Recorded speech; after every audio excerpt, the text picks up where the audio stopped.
Après 3 ans de captivité, les otages français qui travaillaient pour Areva au Niger sont désormais libres. Le gouvernement du Mali salue cette libération, un véritable ouf de soulagement à travers le monde. La réaction du gouvernement dans cette édition.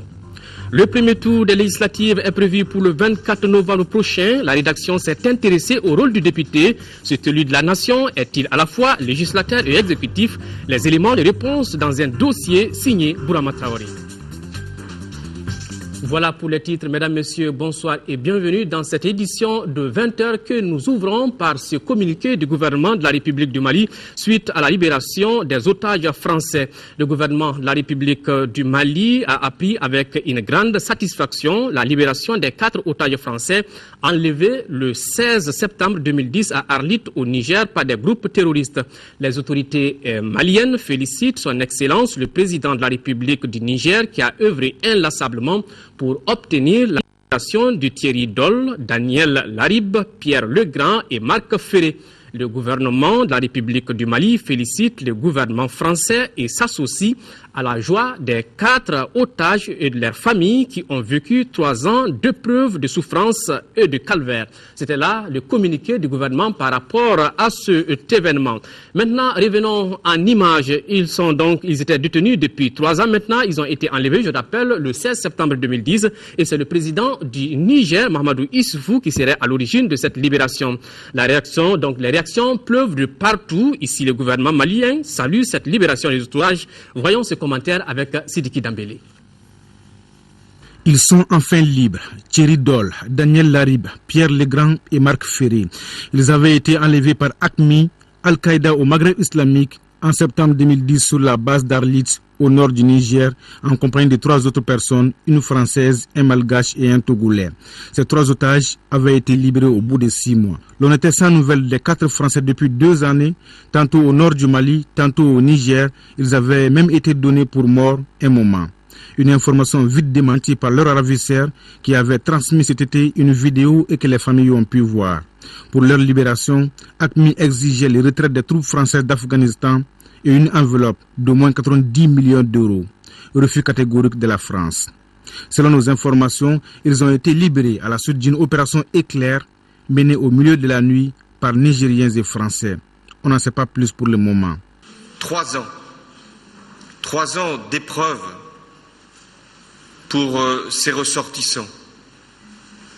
Capturés, détenus par des geôliers sans scrupules. 3 ans. 3 ans de souffrance pour des familles qui vivaient un calvaire et qui sont aujourd'hui soulagées. Aujourd'hui, c'est la joie pour les familles des otages qui sont restées mobilisées tout au long de ces 3 ans. On se souvient notamment de la marche qu'elles avaient organisée en pleine nuit dans Paris le 16 septembre dernier. Une marche au cours de laquelle elles étaient passées par différents lieux de pouvoir pour y remettre des courriers afin que personne n'oublie leurs proches. Voilà, des otages désormais libres. Retour ici à Bamako à l'initiative de l'UNFPA et ses partenaires. Une rencontre se tient sur le dividende démographique. Entendez là la croissance économique résultant de l'évolution de la pyramide des âges des populations d'un pays. À travers cette rencontre, cette organisation entend appuyer le gouvernement dans sa vision politique d'intégration de la dimension démographique dans les stratégies de développement. Compte rendu Bourama Traoré. 14,5 millions d'habitants, c'est la population du Mali selon le recensement de 2009. Pour l'UNFPA, cette population s'accroît d'1 demi-million de personnes par an. D'où la nécessité de maîtriser cette croissance démographique et surtout de permettre à notre pays de profiter de son capital humain. C'est toute l'importance du dividende démographique. Le dividende démographique survient lorsque la baisse du taux de natalité entraîne des changements dans la distribution par âge d'une population. Le dividende démographique en tant que tel ne peut pas fouetter un développement. Il y a des mesures d'accompagnement appropriées qu'il faut justement engager. Ce qu'on appelle la valorisation du capital humain. En plus de la valorisation du capital humain, il faut un autre aspect, c'est l'amélioration des conditions institutionnelles qu'il faut ajouter. Il y a tous les aspects liés à l'investissement, à l'éducation, la santé et la bonne nutrition. Pour les représentants de l'UNFPA, le Mali peut bénéficier du dividende démographique pour accélérer sa croissance économique. Pour cela, il doit amorcer la baisse de sa fécondité, considérée comme la plus élevée d'Afrique subsaharienne, 6,1 enfants par femme en moyenne. Mieux, il doit s'assurer que cette baisse soit suffisamment rapide afin d'accélérer la diminution des taux de dépendance. Le Mali sera alors en mesure d'améliorer plus rapidement son capital humain et la productivité de ses travailleurs. Et de poursuivre que l'UNFPA est déterminée à soutenir la vision gouvernementale en matière d'intégration de la dimension démographique dans les stratégies de développement, même engagement pris du côté de la Banque mondiale. Notre disponibilité à appuyer donc le gouvernement malien à mettre en œuvre ce programme avec des innovations telles que la scolarisation des filles, l'enseignement secondaire au niveau des bourses des filles, toutes les activités de renforcement du pouvoir des femmes et des hommes et des couples. La politique nationale de population adoptée par le gouvernement du Mali concrétise notre ambition d'améliorer la qualité de vie de tous les Maliens par une utilisation rationnelle des ressources. Elle constitue un jalon de plus vers une meilleure intégration des variables démographiques dans nos politiques de développement. La rencontre est le fruit d'une coopération tripartite, ministère du Plan et de la Prospective, Banque mondiale et UNFPA. L'objectif est de favoriser un dialogue politique autour des questions de population. Autre grand titre de ce journal, à quelques semaines du premier tour des législatives, focus aujourd'hui sur le rôle du député en tant que représentant du peuple. Le député vote les lois et contrôle l'action gouvernementale. Ce double rôle est pleinement exercé par les élus de la nation, ou encore un député est-il à la fois législateur et exécutif? Les éléments de réponse dans ce reportage signé Bourama Traoré. Dans la Constitution du 25 février 1992, précisément dans le titre 5, l'Assemblée nationale a deux fonctions. Une fonction de contrôler l'action du gouvernement et une fonction de voter les lois. Et le rôle du député s'inscrit bien dans ce cadre. Le député représente le peuple pour voter ces lois. Donc, les discuter, les débattre, les amender ou même les rejeter, si ça ne lui convient pas. Mais on lui fait confiance et il vient avec sa vision personnelle. Deuxième chose, le député doit venir pour faire des propositions de loi. Quand un député se sent capable d'exprimer la voix du peuple sous une autre forme que la vision du gouvernement de l'exécutif, il fait des propositions de loi. À ce titre, quand il aura voté le projet de loi ou fait voter les propositions de loi, le gouvernement est amené à le mettre en œuvre. À ce moment-là, le député vient a posteriori pour faire le contrôle de l'action gouvernementale. Ce double rôle est-il correctement et pleinement exercé par les députés à l'Assemblée nationale? De l'avis de la grande partie de l'opinion nationale, la réponse est négative. Pour ce que je vois, et je constate encore dans les pays, je trouve que les députés maliens ne jouent pas vraiment pleinement leur rôle. Parce qu'il y a des différences vraiment qui sont ici vraiment de l'Assemblée nationale, qui sont vraiment inacceptables en fait. Un député, c'est celui qui doit représenter, c'est-à-dire sa commune pour dire le problème dont sa commune est confrontée, mais très généralement ce n'est pas le cas au Mali. Ils viennent juste pour s'enrichir, pour avoir le titre de député. Prenons l'exemple du vote sur le code de la famille. Ce code a été voté et on sait tout ce qui s'est passé après. La rue s'est insurgée contre ce code. Cela voudrait dire simplement que le député n'est pas revenu à la base. Si chaque député venait à la base discuter des projets, des lois qui leur sont soumis, je pense qu'ils vont pouvoir prendre en compte l'avis de cette base et enfin savoir quelle position prendre au sein de l'hémicycle. Malheureusement, ce travail de restitution à la base, ce lien de communication entre le député et sa base n'existe pas au Mali, ce qui complique beaucoup la compréhension, bien entendu, des électeurs. Comment permettre alors aux députés de répondre aux aspirations de leur mandat? Certains proposent de réformer l'Assemblée nationale. Ce rôle voudrait dire que chaque fois que l'État pose un acte, c'est-à-dire les autorités exécutives posent un acte, cet acte doit être déféré au sein de l'Assemblée nationale pour approbation. Et on se rend compte que beaucoup de textes ou accords sont signés par le Mali et malheureusement, ça ne fait pas l'objet de débat à l'Assemblée nationale. Malheureusement, nous sommes dans une forme qu'il faut corriger. Et il faut avoir le courage de le corriger. Nous avons passé 10 ans où le débat parlementaire a été tué. Comme disait l'autre, le consensus tue la démocratie. Et en tant qu'un des acteurs clés du processus, les députés se doivent de mieux comprendre et de mieux exercer leur rôle. Autrement dit, un député n'est pas un exécutif. Un député ne dispose pas d'un budget d'exécution. Donc, il ne peut ni promettre la construction des écoles, des infrastructures socio-collectives, etc.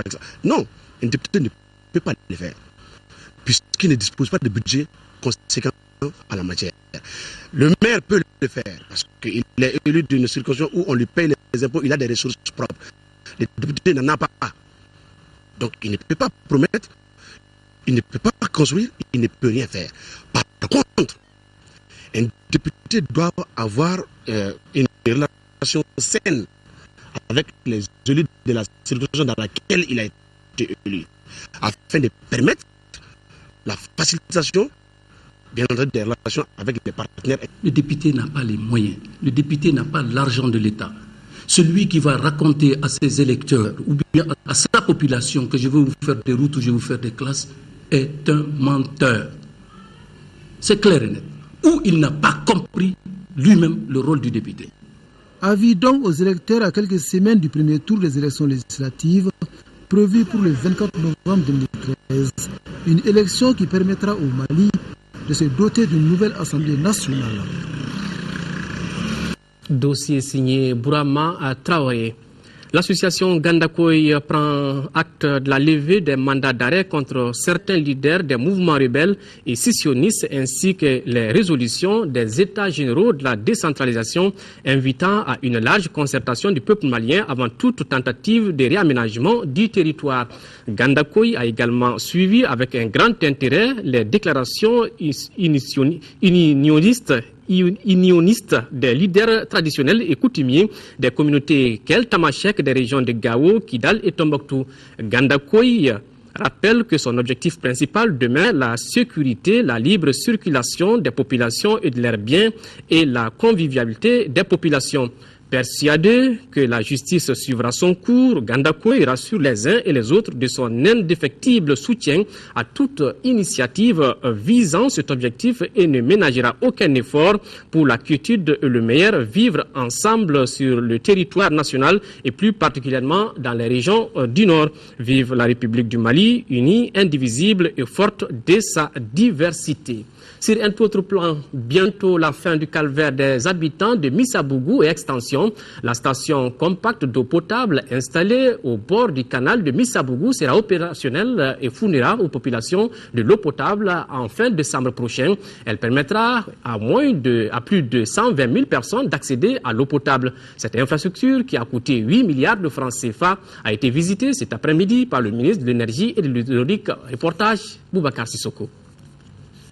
Cette nouvelle station compacte d'eau potable de Missabougou est un espoir pour la desserte d'eau potable à Bamako. Les travaux arrêtés lors des événements de mars 2012 ont repris et avancent normalement. Les travaux sont avancés à un stade de 83%, avec des prévisions d'achèvement pour la fin de l'année, de produire de l'eau potable pour la fin de l'année. Les clés seront remises après la production d'eau potable parce que tout ne sera pas terminé du point de vue génie civil. Donc, mais la production d'eau, les gens auront de l'eau. C'est ça le but pour la fin de l'année. Cette station compacte est installée au bord du canal de Missabougou. Elle sera opérationnelle et fournira l'eau potable en fin décembre 2013. Elle est financée à hauteur de 8 milliards de francs CFA par l'Agence française de développement. Le chantier se poursuit avec le planning déjà préétabli. Et je pense que si tout va bien, d'après ce que les parties contractantes m'ont confirmé, la station sera disponible d'ici fin janvier au plus tard. La station compacte d'eau potable de Missabougou augmentera la capacité de production de Bamako de 12 000 m3 par jour. Au dire du ministre Keita, le gouvernement mettra tout en œuvre pour que la station de pompage de Kabala voie le jour.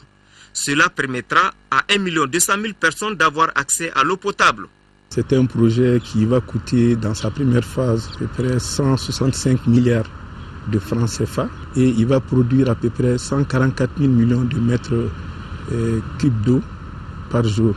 Aujourd'hui, je peux confirmer que l'ensemble des bailleurs de fonds ont confirmé leur participation au financement de ce projet.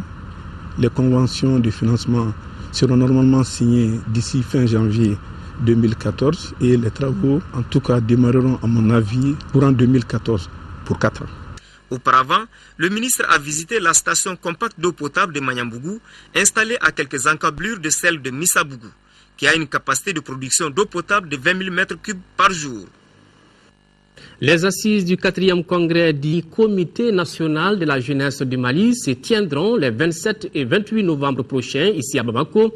La commission d'organisation a rencontré ce matin les journalistes pour leur donner l'information. Une activité qui sera placée sous le signe de la réconciliation entre les jeunes. Mohamed Diarra. Élection à la tête du Conseil national de la jeunesse du Mali, le compte à rebours commence. Le renouvellement du bureau des instances de cette organisation fêtière est prévu les 27 et 28 novembre prochains. Le dépôt des listes de candidatures au niveau régional et local débute la semaine prochaine. À l'image de l'élection présidentielle, la jeunesse du Mali souhaite organiser une élection apaisée et transparente afin de tourner la page des crises qu'elle a connues ces 3 dernières années. C'est cette information que la commission d'organisation a partagée avec la presse. Le Conseil a traversé ces 3 dernières années une situation difficile due aux crises que le pays a connues depuis 2011 à nos jours. Mais grâce à la créativité des jeunes et au dialogue légendaire de notre pays, le Forum de Ségou a amené tous les jeunes à aller dans le même sens. C'est ce qui a permis au comité exécutif de créer une commission inclusif de renouvellement des instances et d'organisation du 4e congrès. Le 4e congrès du CNJ Mali est prévu à Bamako. Peuvent faire acte de candidature les jeunes membres des associations affiliées au CNJ. Le président sortant Abdoulaye Touré, frappé par la limite d'âge, est out de la compétition. Le ministre des Affaires étrangères et de la coopération internationale, Zabi Ould Sidi Mohamed, participe depuis ce matin à Abidjan aux travaux de la 4e retraite des envoyés spéciaux, médiateurs et autres hauts responsables impliqués dans les efforts de promotion de la paix, de la sécurité et de la stabilité sur le continent africain.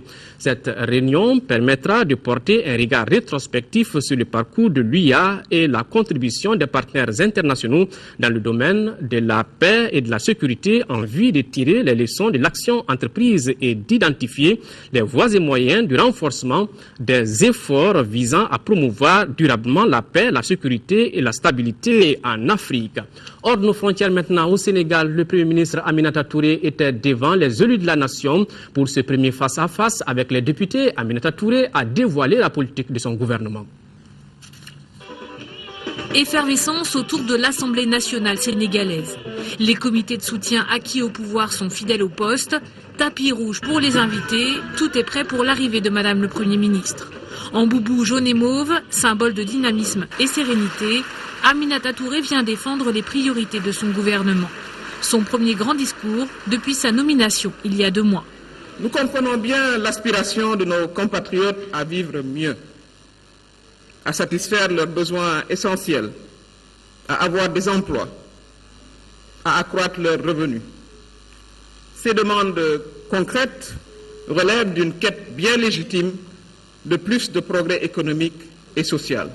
Répondre aux urgences sociales, corriger les inégalités, relancer l'économie et la croissance, renforcer l'état de droit, voici les principaux engagements de celle que les Sénégalais surnomment Mimi Touré. Les députés de la majorité présidentielle sont séduits. Certains opposants critiquent un discours aux airs de déjà-vu. Nous avons entendu des programmes par-ci, des programmes par-là, des projets qui ont fait ceci, des projets qui vont faire cela. Je crois que ce n'était pas en tout cas moi mon attente. Ce n'était pas aussi l'attente de la majorité des Sénégalais. Et à des questions précises, nous n'avons pas obtenu de réponse précise. À quand la fin des délestages? À quand la baisse effective des prix des denrées de première nécessité? Depuis plusieurs mois, la colère sociale monte. En cause, la cherté de la vie et les coupures de courant et d'eau potable. Pour l'eau, on rouvrira des forages destinés à alimenter la capitale, annonce le Premier ministre. Des réponses concrètes, c'est ce que réclame une population lassée des promesses sans lendemain. En République démocratique du Congo, l'ONU appelle à des négociations après la débâcle du M23. Face à cette situation, le Conseil de sécurité s'est même réuni en urgence. À la une de la presse congolaise ce matin, la spectaculaire offensive des troupes gouvernementales dans l'est du pays. En 4 jours seulement, l'armée appuyée par les forces de l'ONU a reconquis les bastions des rebelles du M23, occupés depuis plus d'1 an. Une reconquête éclair qui s'explique par plusieurs raisons. L'administration Obama a exigé du Rwanda de ne plus soutenir le M23. Ça, c'est important, un facteur important. Les gouvernements aujourd'hui commencent à payer la solde. La solde commence à arriver en entièreté auprès des militaires au front. Et à ce moment-là, les militaires sont requinqués, le moral au zénith. Les résultats ne pouvaient que suivre. Chassés de leur fief, les rebelles se sont repliés dans les collines de Bunagana, à la frontière ougandaise.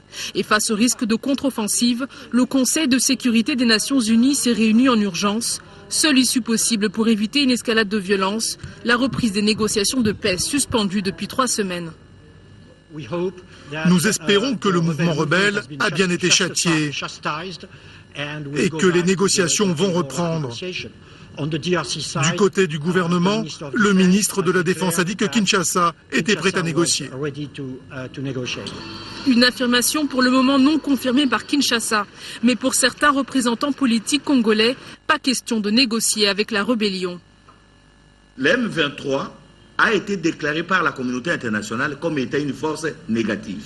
Alors comment la même communauté internationale va demander encore au gouvernement de la République démocratique du Congo d'aller négocier avec une force négative? C'est comme si vous demandez aux États-Unis d'aller négocier avec Al-Qaïda. Signe du recul massif des rebelles, des centaines d'habitants qui avaient fui les combats ont repris la route pour rentrer chez eux. Retour à l'actualité nationale à Sikasso, les réformes de l'Union économique et monétaire ouest-africaine UEMOA étaient au cœur d'une rencontre qui a regroupé les opérateurs économiques, la société civile et les membres de l'UEMOA. Objectif recherché, contribuer à améliorer l'application des textes communautaires au Mali. Fatoumata Diallo. Au cours de cette rencontre de Sikasso, il s'agissait pour les membres de l'Union économique et monétaire ouest-africaine UEMOA de sensibiliser les décideurs, la société civile et les acteurs économiques sur l'application des dispositions réglementaires communautaires qui régissent la structure et les difficultés y afférentes.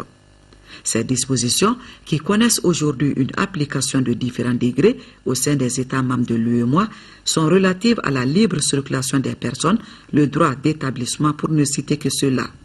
La mise en œuvre effective des réformes ici proposées revient à nos États membres qui sont invités à les dérouler suivant une feuille de route et des chronogrammes déterminés. Cependant, force est de constater qu'à l'heure actuelle, environ 50% seulement de ces réformes ont été transcrites dans l'arsenal juridique des États membres. D'où la motivation à l'origine de cet espace d'échange avec comme piste de réflexion, entre autres la politique commerciale commune, les échanges intracommunautaires et les accords de partenariat économique. Ce qui fera dire au chef de l'exécutif régional de Sikasso l'intérêt qu'il accorde à ce forum. Étant dans une ville carrefour, à la proximité de 2 frontières, nous avons souvent écho des dysfonctionnements qui ont souvent lieu dans l'interprétation et l'application des textes communautaires. Face à cette situation, qu'il me soit permis de saluer l'initiative du Bureau de la représentation de l'UEMOA, dont l'objectif majeur est de contribuer à améliorer l'application des textes communautaires au Mali. L'UEMOA, qui s'apprête à fêter ses 20 ans d'existence, dévoile son ambition d'offrir comme précieux cadeau à la jeunesse l'égalité de traitement des étudiants ressortissants de l'UEMOA et de droit d'accès aux institutions publiques d'enseignement supérieur. Direction la cité des Balanzans, là-bas, plus de 73 millions de francs CFA, c'est le coût du projet d'aide d'urgence que vient de lancer Enda Tiers-Monde avec ses partenaires Caritas Allemagne et le ministère des Affaires étrangères allemand dans la commune de Ndara, dans la région de Ségou. Une fois ce projet mis en œuvre, il permettra à 1250 jeunes d'avoir de l'emploi, mais aussi d'assurer la sécurité alimentaire dans la région Mamoutou Danté.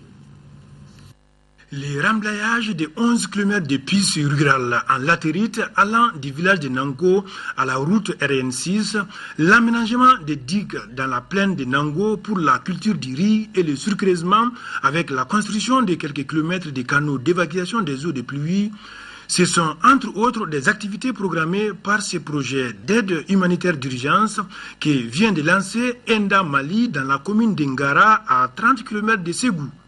Ce projet employera 250 travailleurs, tous de la commune rurale d'Engara, sur le financement du ministère allemand des Affaires étrangères et l'ONG Caritas Mali. pour un montant environ 73 500 000 francs CFA. Je lance un appel aux populations de la commune en général, aux autorités locales en particulier, à s'approprier des acquis qui verront le jour à la fin de ce projet. À travers Cash for Hugo, qui signifie en français argent contre travail, permettra aux populations de cette commune d'être à l'abri des méfaits de la mauvaise saison agricole. Ces travaux à haute intensité de main-d'œuvre permettront non seulement de soulager les populations de la faim par l'obtention d'argent liquide pour acheter les grains, mais aussi d'assurer une meilleure circulation des populations et de leurs biens, une protection des 3 villages contre les inondations. Le coût dans les 5 communes bénéficiaires du projet dans la région de Ségou s'élève environ à 281 millions de francs CFA. Il a été financé grâce à l'aide du Caritas Allemagne, le ministère des Affaires étrangères allemand et le gouvernement du Mali. Développement rural toujours à Ségou, le village de Saké-Bougou a servi de cadre à la cérémonie de lancement du projet renforcement des capacités de gestion post-récolte et de commercialisation des céréales face au Djigui. Le coût du projet est estimé à 334 millions de francs CFA à Maïguéré, au Gobaradolo. Cette batteuse de 1000 en action à Saké-Bougou en fait sacre le lancement officiel du projet de renforcement des capacités de gestion post-récolte et de commercialisation des céréales. Ce projet dont le but est d'augmenter le revenu de 5610 petits producteurs, dont 4354 hommes et 1246 femmes, membres Faso Djigui FASEM, est financé par AGRA, Alliance for Green Revolution in Africa, pour un montant de 334 435 950 francs CFA. Les objectifs spécifiques: réduire les pertes post-récolte et améliorer la qualité des produits agricoles, améliorer la mise en marché collective des produits, renforcer la capacité organisationnelle de gestion et de suivi et évaluation de l'Union. Le maire de la commune rurale de Sakoiba, le président de la coopérative de base de Saké-Bougou, le représentant du président de la Chambre régionale d'agriculture ont rappelé dans leur intervention les coûts financiers, physiques et autres frais des opérations de la récolte à l'emmagasinage des céréales. Ils ont salué cette innovation, l'ère nouvelle, une ambition de AGRA.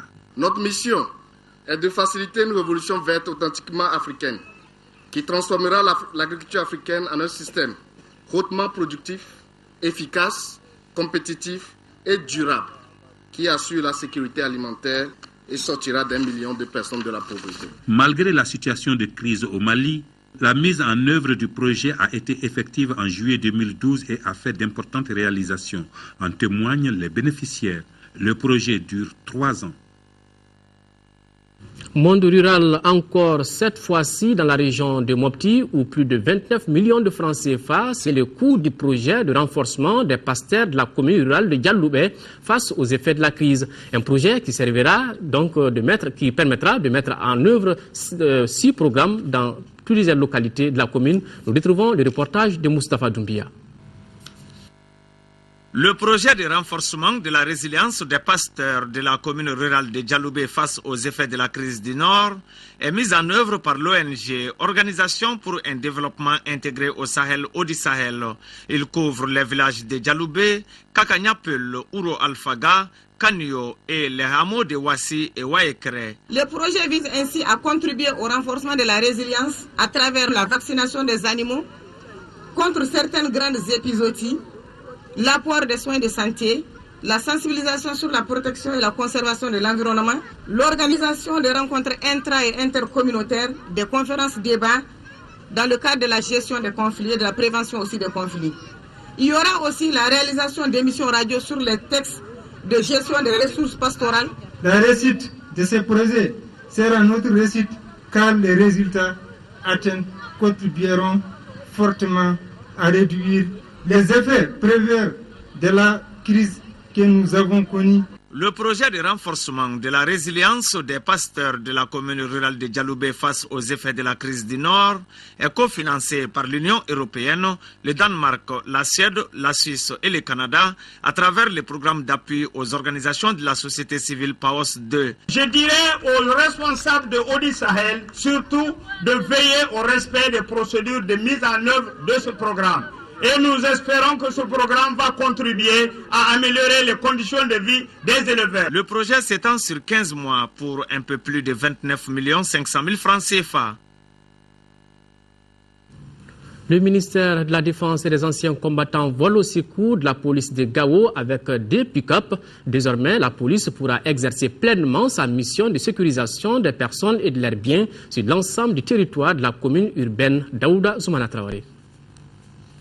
Ces deux pick-up octroyés à la direction régionale de la police de Gao permettront de renforcer les dispositifs sécuritaires de la cité des Askia. De la reconquête à ce jour, la police accomplissait difficilement sa mission avec un seul véhicule mis à sa disposition par le PC Maliba. Aujourd'hui, une grosse épine vient d'être enlevée de son pied. Nous avons d'abord commencé ici sans monture ni toit. Et c'est là que nous avons accepté. Parce que nous avions compris que dans certaines situations, il fallait savoir être patient. Puis nous avons eu un véhicule et aujourd'hui nous en recevons deux.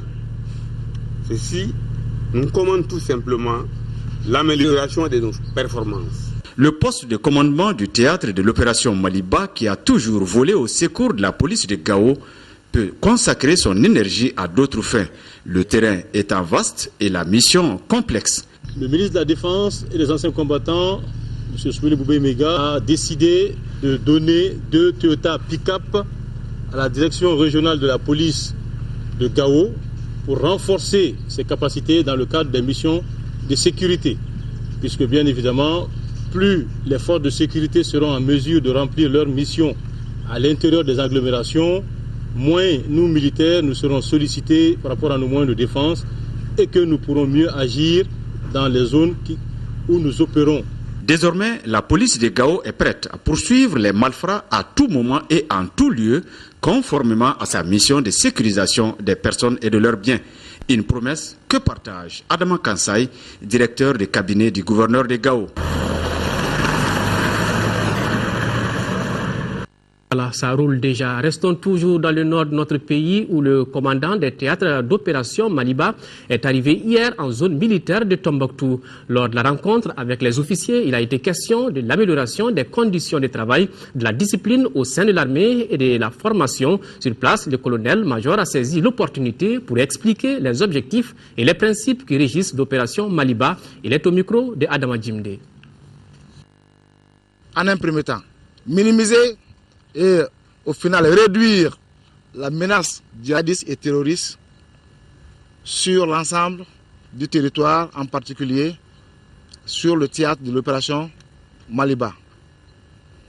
En un second temps, favoriser le retour des réfugiés et des déplacés en assurant le contrôle ou la restauration de l'intégrité territoriale du Mali. En un troisième temps, participer activement au processus de sécurisation des différentes élections législatives et communales.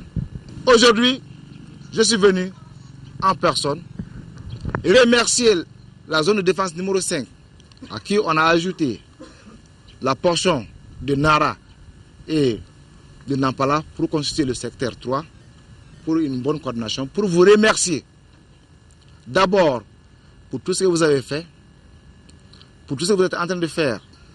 Et en dehors de ça, vous présentez les condoléances pour tous nos compagnons qui sont tombés sur le secteur 3 et pendant le repli, et pendant la reconquête, et pendant la phase de stabilisation. Je sais que vous vous battez, vous faites de votre mieux.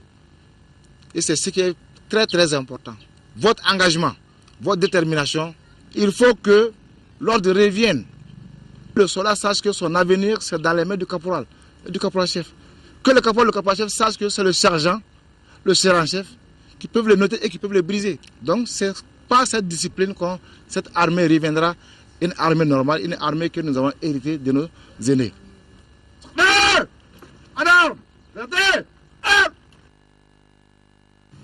Le réseau pour la gouvernance et la citoyenneté vient de lancer 2 projets au profit des femmes de sang. Le premier est relatif au renforcement du leadership féminin en vue d'un accès équitable des populations aux services sociaux de base. Et le second, lui, concerne une unité de production et de commercialisation de produits agricoles locaux à sang. Reportage Moussa Fani. Le réseau national pour la gouvernance et la citoyenneté RNASEC veut jouer un rôle important dans la promotion économique des femmes de notre pays, le Mali. C'est ainsi qu'il vient de procéder au lancement de 2 nouveaux projets dans le cercle de sang. Il s'agit du projet de renforcement du leadership féminin en vue d'un accès équitable des populations aux services sociaux de base et du projet de mise en place d'une unité de production et de commercialisation de produits agricoles au profit des femmes du cercle de sang. Ces 2 projets répondent à 2 des objectifs stratégiques de APROFEM, à savoir assurer la promotion économique de la femme et assurer une participation politique des femmes et leur meilleur accès aux services sociaux de base. Cette journée est d'autant plus importante qu'elle répond à l'une des préoccupations majeures de notre cercle, qui est la question de la représentation politique et de l'accès des femmes aux sources de revenus. Le rôle de la femme dans le développement socio-économique du pays et l'équilibre des ménages n'est plus à démontrer. Pour permettre aux femmes bénéficiaires du projet d'assurer leur mission, des équipements de transformation et de production leur ont été offerts par les réseaux. Toute chose qui a permis aux récipiendaires d'assurer également les partenaires pour la bonne conduite des activités. Rappelons que la réalisation de ces 2 projets a été possible grâce aux appuis financiers du programme d'appui aux organisations de la société civile et l'Association Polymier de France. Dans le cadre des visites de prise de contact avec les structures relevantes de son département, le ministre de la Promotion de la Femme, de la Famille et de l'Enfant a effectué hier une visite à la Direction nationale de la promotion de l'enfant, de la famille et à la Direction générale de la Cité des enfants. Après la visite des locaux, le ministre et la délégation qui l'accompagnaient ont rencontré le personnel des 2 structures pour échanger sur les missions et les difficultés rencontrées dans la mise en œuvre de leurs projets et programmes. Après avoir réaffirmé son engagement à porter les solutions aux différentes préoccupations, le ministre a exhorté le personnel au travail bien fait et collégial. Le chargé d'affaires de l'ambassade de l'Inde au Mali était l'invité des autorités de la commune rurale de Wélé-Sébougou. Sur place, les diplomates indiens ont visité certaines infrastructures réalisées par la commune. Adama Koulibaly. Une journée pleine pour Nikhilesh Mohandirar. Dans le Djitoum, dans la commune rurale de Wélé-Sébougou, le diplomate indien accompagné par son épouse a visité le stade municipal, l'hôpital communal, des infrastructures en chantier et les installations de l'énergie qui fonctionnent avec des panneaux solaires. Le diplomate indien était l'invité des autorités de la commune rurale de Wélé-Sébougou. Avant les visites, M. Dirar a été reçu avec tous les honneurs par les populations du village de Beneko sous les sons des différents folklores du milieu. Une occasion pour Nikhilesh de rappeler les bonnes relations entre l'Inde et le Mali dans le domaine de l'énergie et l'éducation avec la disponibilité de bourses pour les étudiants. Le corps de la paix vient d'apporter un appui à certaines universités et établissements scolaires de notre pays. C'est ainsi que l'école normale supérieure, ENSUP et la faculté des lettres ont bénéficié de 248 cartons de livres d'anglais. Les cérémonies de remise ont eu lieu aujourd'hui. La valeur de l'opération est estimée à 5 millions de francs CFA, compte rendu à Gali Agagissa. Le livre est un manuel indispensable pour l'enseignement et l'apprentissage. Cependant, nos établissements scolaires et universités souffrent de l'insuffisance ou du manque de ce document incontournable dans l'espace scolaire. C'est pour pallier cette insuffisance que le corps de la paix américain a inscrit la dotation des écoles en manuel dans son programme d'appui au Mali. Il y a plus que 11 000 livres qui vont être éparpillés 12 établissements au Mali. Le coût total, c'est plus que 11 000 $. L'INSIP et la faculté des lettres et des sciences du langage ont bénéficié des premières tranches de cette donation. Le premier établissement a reçu 125 cartons, soit 3500 livres d'anglais, et le second 123 cartons. Les responsables de ces écoles ont salué ces gestes qui vont contribuer à améliorer les conditions de travail des bénéficiaires. Le développement d'un pays se mesure à la qualité de ses ressources humaines. Ces livres vont servir à former et à améliorer la qualité de cette ressource humaine indispensable au développement d'un pays. Nous prenons solennellement l'engagement de tout mettre en œuvre pour que ces livres soient utilisés à bon escient. Nous avons l'habitude de recevoir des livres, mais 3411 d'un coup, sauf erreur ou omission de ma part, en tout cas je ne m'en souviens pas trop. Et c'est pourquoi nous aurions souhaité, et bien toujours dans le cadre de la coopération, une présence plus accentuée de votre pays. Quant au représentant du ministre de l'Enseignement supérieur et de la Recherche scientifique, il a invité à la consolidation de ces partenariats au profit du monde de l'éducation. Voilà, l'activité c'était donc hier lundi. Éducation toujours, cela s'appelle la reconnaissance du mérite. Le jeune Soumana Konare du complexe scolaire Kola Koba de Nyono a été classé premier national cette année au BT2 avec une moyenne de 8,13 assortie d'une mention excellent. Samedi, à travers son école, toute la ville s'est mobilisée pour reconnaître ses efforts. Le complexe scolaire Kola Koba de Nyono lui a offert une bourse d'1 million de francs CFA pour qu'il puisse poursuivre ses études à l'université. Bon vent à ce jeune Soumana Konare du complexe scolaire Kola Koba. Voilà, c'est sur cet élément que s'achève ce journal. Au nom de l'ensemble de la rédaction, merci de votre constante fidélité. Demain, 10h, 13h, retrouvez Kayatou Kone. Je vous donne rendez-vous, s'il plaît à Dieu, pour les éditions du soir. L'info continue sur notre chaîne à travers le site www.ortm.ml. Au revoir et qu'Allah bénisse le Mali.